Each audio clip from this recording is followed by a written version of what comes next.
15 वर्ष जेल भोगणाऱ्या भावाला त्याने कलंक मानलं. जगासमोर इज्जत जाईल म्हणून त्याला ओळख द्यायलाही नकार दिला. पण त्या भावाच्या खिशात सापडलेली ती जुनी वस्तू पाहताच आज अख्खं शहर साक्षी असताना कलेक्टर साहेब ओक्साबोक्शी का रडले?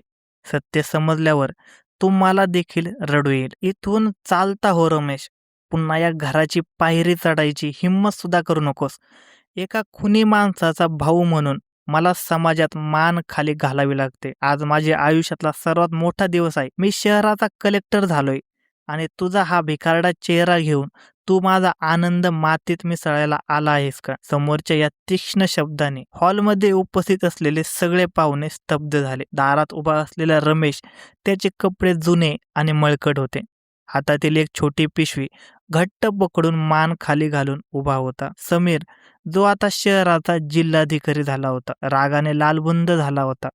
रमेशने काहीच उत्तर दिले नाही. त्याने फक्त एकदा समीरकडे मायेने पाहिलं. ती पिशवी कोपऱ्यातल्या टेबलवर ठेवली आणि काहीही न बोलता आलेल्या पावली परत फिरला. बाहेर मुसळधार पाऊस सुरू होता, पण रमेशला त्याची देखील पर्वा नव्हती. अपमान आणि तिरस्काराचा पाऊस त्या बाहेरच्या पावसापेक्षा जास्तच बोचरा होता. समीरची पत्नी प्रिया हे सगळं बघत होती. रमेश निघून गेल्यावर ती समीरला म्हणाली, समीर, ते तुमचे सक्के मोठे भाऊ आहेत. आज इतक्या वर्षांनी भेटायला आले होते. तुम्ही त्यांना असं हाकलून द्यायला नको होतं. समीर चिडून म्हणाला, प्रिया, तुला सत्य माहीत नाही. हा माणूस नाही तर जनावर आहे. 15 वर्षापूर्वी याने दारूच्या नशेत गाडी चालवली आणि एका निष्पाप माणसाला उडवलं. त्या अपघातात तो माणूस मेला. या रमेशमुळे आमच्या खानदानाला कलंक लागला. आई बाबा त्या धक्क्यानेच वारले. हा जेलमध्ये गेला आणि आमचं सगळं सुख घेऊन गेला. अशा माणसाला मी भाऊ मानत नाही.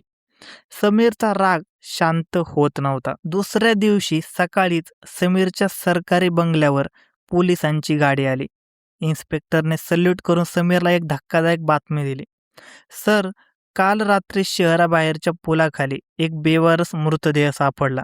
त्यांच्या खिशात तुमचा जुना फोटो आणि एक चिठ्ठी सापडली आहे. ते तुमचे भाऊ रमेश आहेत. समीरला धक्का बसला, पण दुःखापेक्षा त्याला सुटका झाल्यासारखे वाटले. तो औपचारिकतेसाठी शवगृहात गेला. रमेशचा देह तिथे पडला होता. चेहऱ्यावर एक विचित्र शांतता होती. इन्स्पेक्टरने समीरच्या हातात एक प्लॅस्टिकची पिशवी दिली. सर, हे त्यांच्याजवळ सापडलं. समीरने ती पिशवी उघडली. त्यात एक 10 रुपयाचं जुना पेन आणि एक रक्ताने माखलेली डायरी होती. समीरने कुतूहलाने ती डायरी उघडली. त्यातली तारीख बरोबर 15 वर्षापूर्वीची, त्या अपघाताच्या रात्रीची होती. समीर वाचू लागला आणि त्याच्या पायाखालची जमीन हळूहळू सरकू लागली. रमेशने लिहिलं होतं, आजची रात्र माझ्या आयुष्यातली शेवटची आनंदाची रात्र आणि उद्यापासूनचा काळ अंधारा कोठडीचा. समीर, आज तुला पार्टीत खूप जास्त झाली होती. तू हट्ट धरला की गाडी मीच चालवणार. मला तुला अडवता आलं नाही आणि तो अपघात झाला. गाडी तू चालवत होता. समीर, त्या माणसाचा मृत्यू तुझ्या हातून झाला होता. समीरचे हात थरथरू लागले. त्याला त्या रात्रीचे अंधुक आठवू लागले. तो खूप नशीत होता, पण गाडी कोण चालवत होतं हे त्याला देखील आठवत नव्हतं. डायरीत पुढे लिहिलं होतं, बाळा, तू नुकताच MPSC पास झाला होता. तुझं कलेक्टर व्हायचं स्वप्न पूर्ण होणार होतं. जर पोलिसांना कळलं असतं की हा अपघात तू केला आहेस, तर तुझं करिअर, तुझं भविष्य सगळंच संपलं असतं. मी तर साधा मेकॅनिक होतो. माझ्या आयुष्याला तसंही काही किंमत नव्हती. म्हणून तू बेशुद्ध असताना मी तुला बाजूच्या सीटवर झोपवलं आणि स्टिअरिंग व्हीलवर माझ्या हाताचे ठसे उमटवले. पोलिसांना मी सांगितलं की गाडी मी चालवत होतो. समीरच्या डोळ्यातून अश्रूच्या धारा लागल्या. तो ओक्साबोक्शी मोठमोठ्याने रडू लागला. त्याने शेवटचे पान वाचलं. हे काल रात्री लिहिलेलं होतं. समीर, काल तुला कलेक्टरच्या खुर्चीत बघून माझा जन्म सार्थ झाला. 15 वर्ष जेलमध्ये आणि नंतर बाहेर समाजात खुनी म्हणून जगताना खूप हाल झाले रे. पण काल तुझा रुबाब बघून वाटलं माझा त्याग वाया नाही गेला. तुम्हाला हक्कलच याचं दुःख नाही, उलट आनंद आहे की माझा भाऊ आता इतका मोठा झालाय की त्याला एका गुन्हेगाराची सावली सुद्धा नको आहे. ही पिशवी तुझ्यासाठीच आणली होती.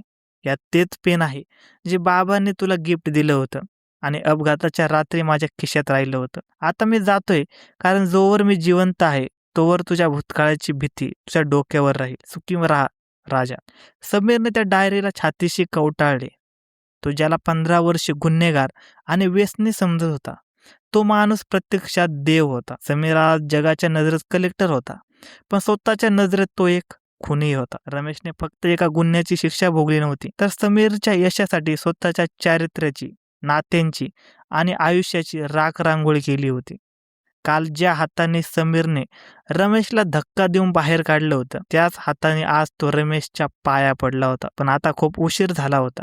समोर फक्त एक थंड पडलेलं शरीर होतं, ज्याने शेवटच्या श्वासापर्यंत आपल्या लहान भावाचं गुपित पोटात ठेवून त्याला मोठं केलं होतं. धन्यवाद मित्रांनो.